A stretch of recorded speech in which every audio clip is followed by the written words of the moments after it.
Trump അധികാരത്തിൽ വന്നതിന് ശേഷം വളരെ വേഗത്തിൽ കാര്യങ്ങൾ നടക്കുകയാണ്. ഞാൻ നേരത്തെ നിങ്ങളോട് പറഞ്ഞിരുന്നല്ലോ, ട്രംപ് അധികാരത്തിൽ വന്നു കഴിഞ്ഞാൽ ഭാരതത്തിന് എന്താ ഗുണം എന്ന് ചോദിച്ചാൽ അതിനെ കണ്ടറിയേണ്ടിയിരിക്കുന്നു. ബട്ട് ട്രംപ് ഒരു അമേരിക്കൻ ദേശീയവാദിയാണ്. ആ കാര്യത്തിൽ അദ്ദേഹം അൺകോംപ്രമൈസിംഗ് ആയിട്ട് മുന്നോട്ട് പോകുന്നു.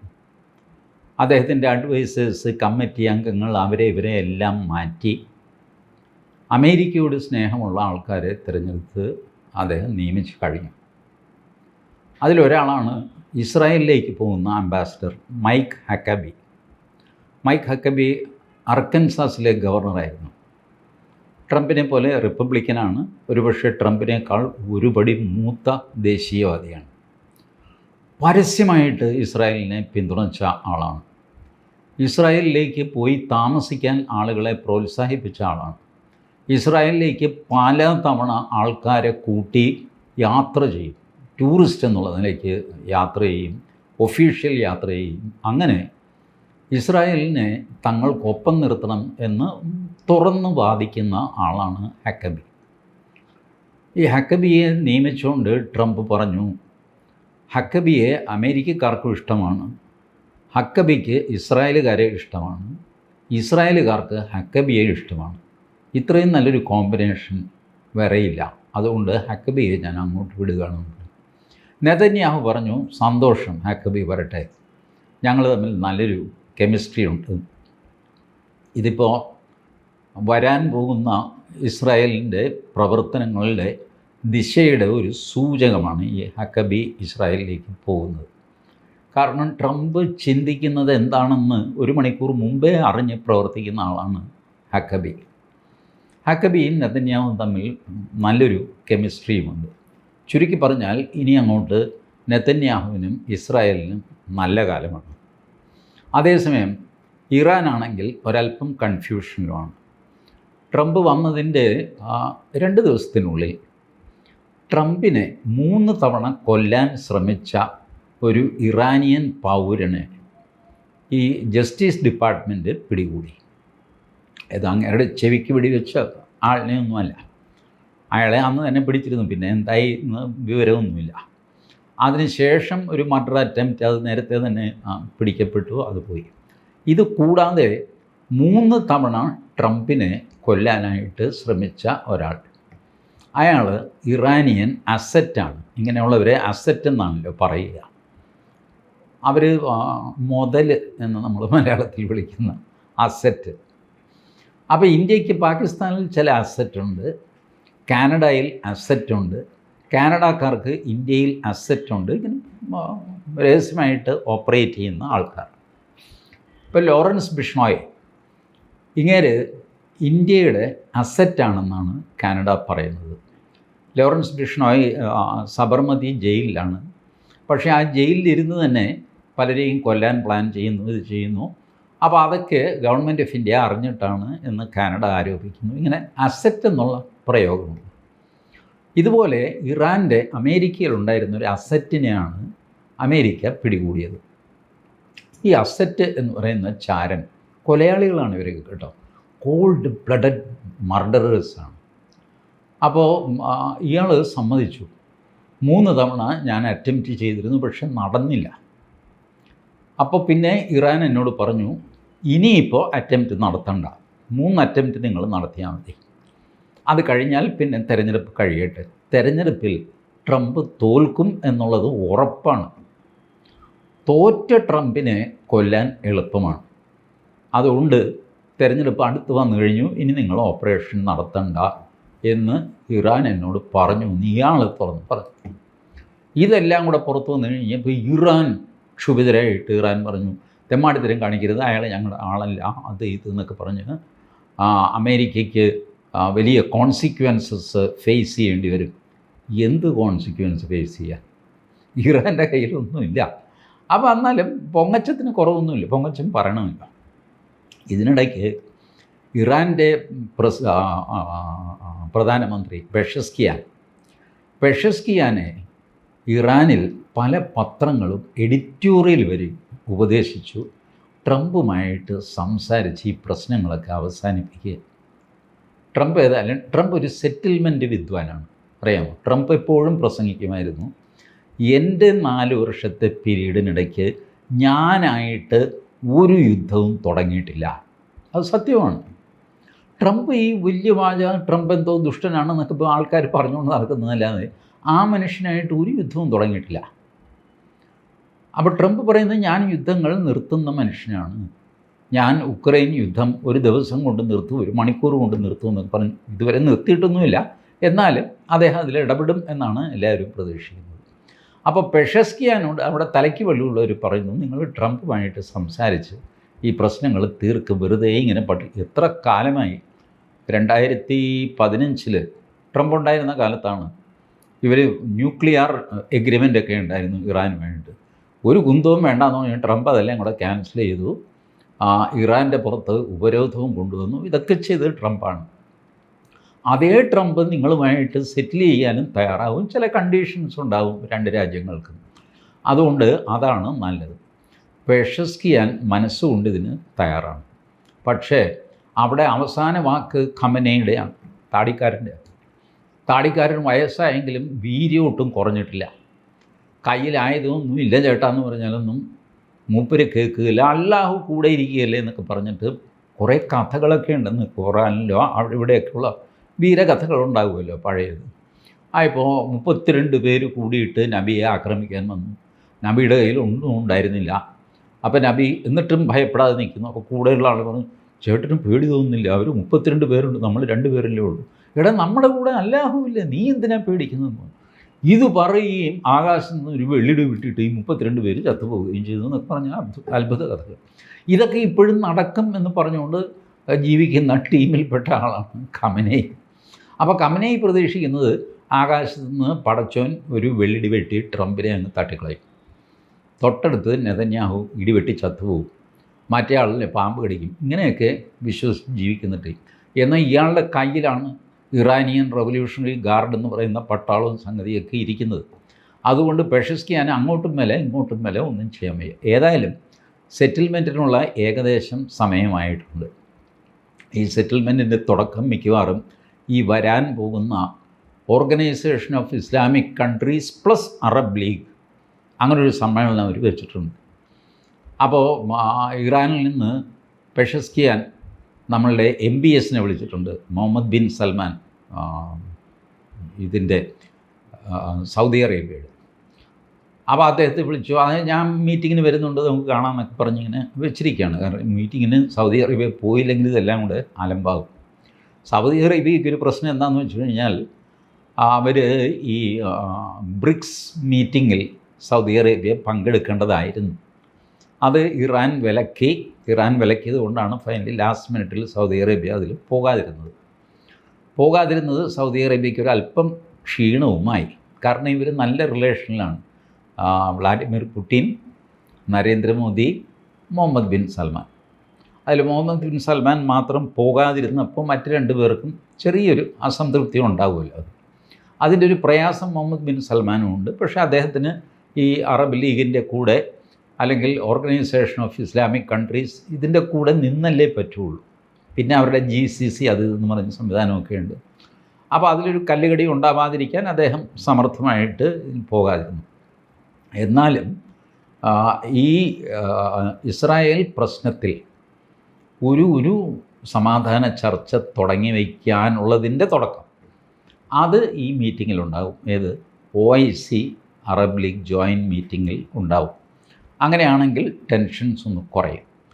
ടെൻഷൻ ഉടനെ ഒന്നും കുറയ്ക്കാൻ ട്രംപ് തയ്യാറല്ല. കാരണം ട്രംപ് നെതന്യാഹുവിൻ്റെ മൈൻഡുള്ള ആളാണ്. ഒരു ഇഷ്യൂ നമുക്ക് ഡീഎസ്കലേറ്റ് ചെയ്യണമെങ്കിൽ ആദ്യം അത് എസ്കലേറ്റ് ചെയ്യുക. അപ്പോൾ ഡീഎസ്കലേഷൻ സംഭവിക്കും. ഇങ്ങനൊരു ടെക്നിക്കുണ്ട്. അത് ആർമിയുടെ ടെക്നിക്കാണ്. അസാമാന്യമായിട്ട് ബോംബും തോക്കും ആക്രമണമൊക്കെ ആയിട്ട് വെടിയും പുകയുമായിട്ട് അങ്ങ് ആക്രമിക്കും. അപ്പോൾ ശത്രു അങ്ങ് പകച്ചു ഒന്നും ചെയ്യാതെ നിസ്സഹായനായി പോകും. അപ്പം ചോദിക്കുക, എന്താ ചേട്ടാ സെറ്റിൽ ചെയ്യുന്നതെന്ന് ചോദിക്കുക. സെറ്റിൽ ചെയ്യാമെന്ന് പറയും. ഇങ്ങനെ സെറ്റിൽ ചെയ്യിക്കുന്ന ഏർപ്പാട്, അതാണ് എസ്കലേറ്റ് ടു ഡീഎസ്കലേറ്റ്.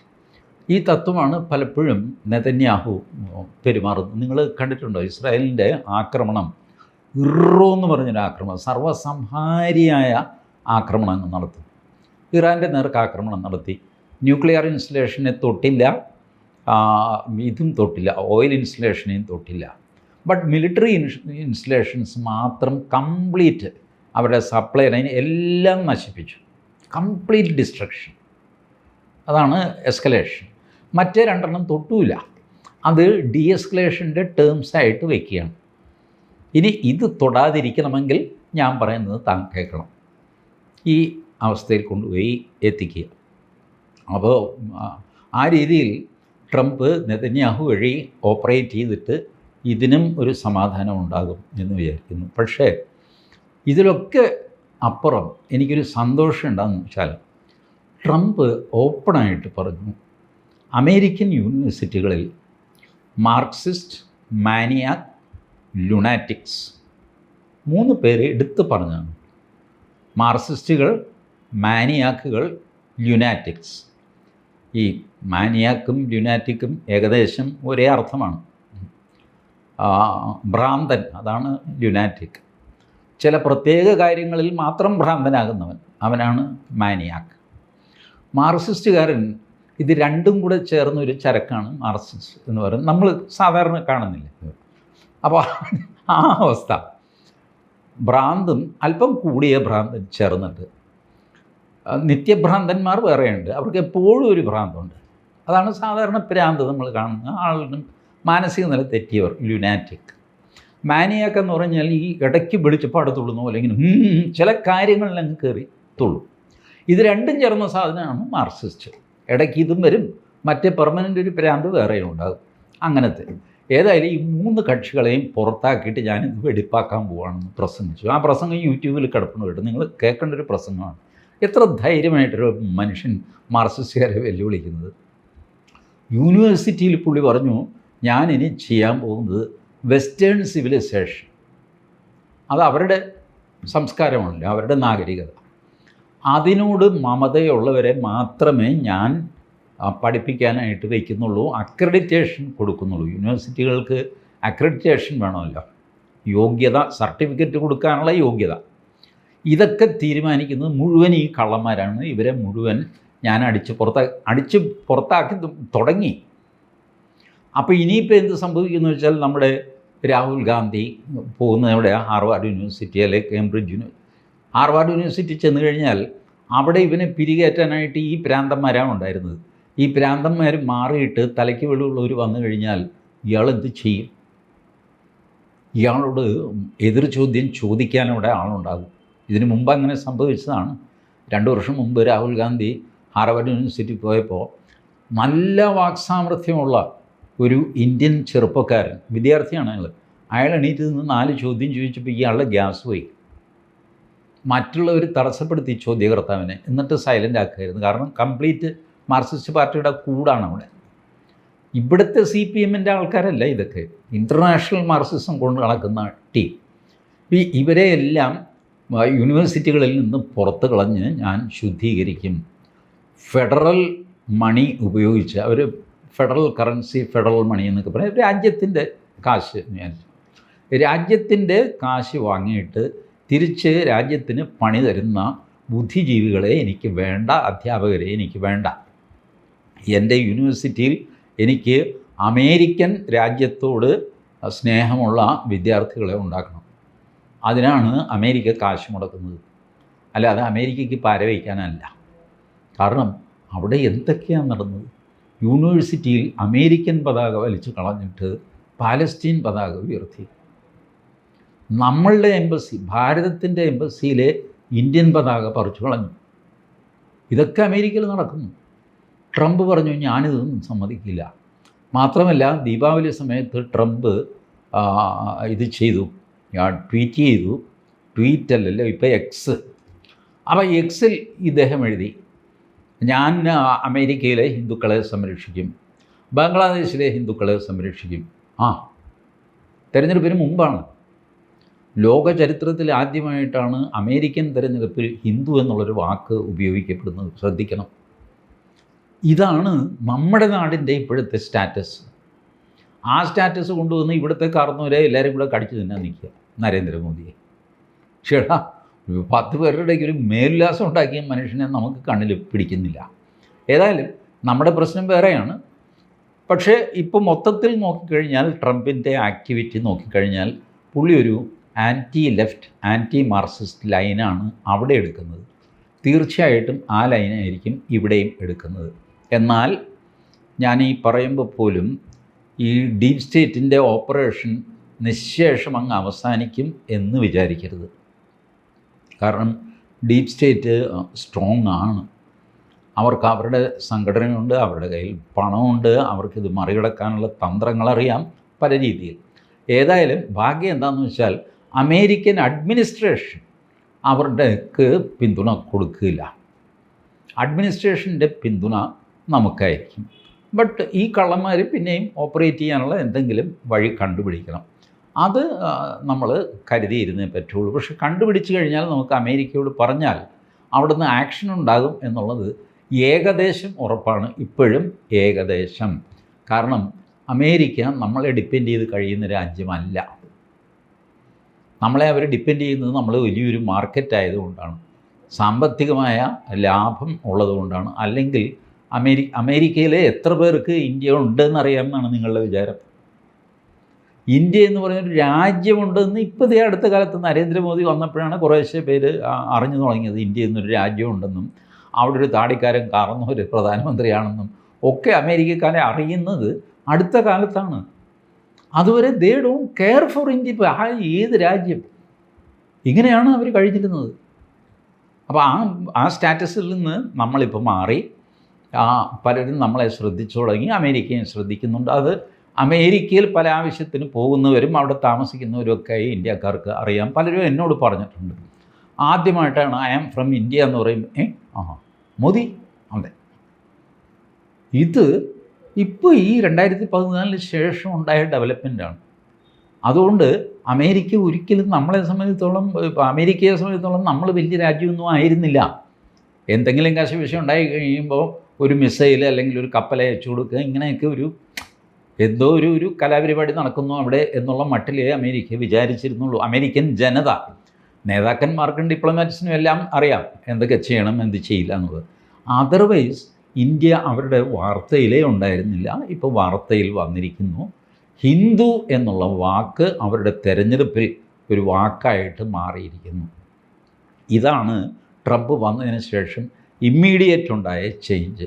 ഈ ചേഞ്ച് തന്നെ അമേരിക്കയിലാണ് വന്നിരിക്കുന്നതെങ്കിലും ഇറാനുമായിട്ടുള്ള ബന്ധമായിക്കോട്ടെ, ഇസ്രായേലുമായിട്ടുള്ള ബന്ധമായിക്കോട്ടെ, ഇന്ത്യൻ ദേശീയവാദികൾക്ക് സംതൃപ്തി നൽകുന്ന കാര്യങ്ങളാണ് ട്രംപിൻ്റെ അഡ്മിനിസ്ട്രേഷൻ ചെയ്തുകൊണ്ടിരിക്കുന്നത്. ഇനി എന്തൊക്കെ ചെയ്യും എന്നുള്ളത് നമുക്ക് കാത്തിരിക്കാം. Thank you.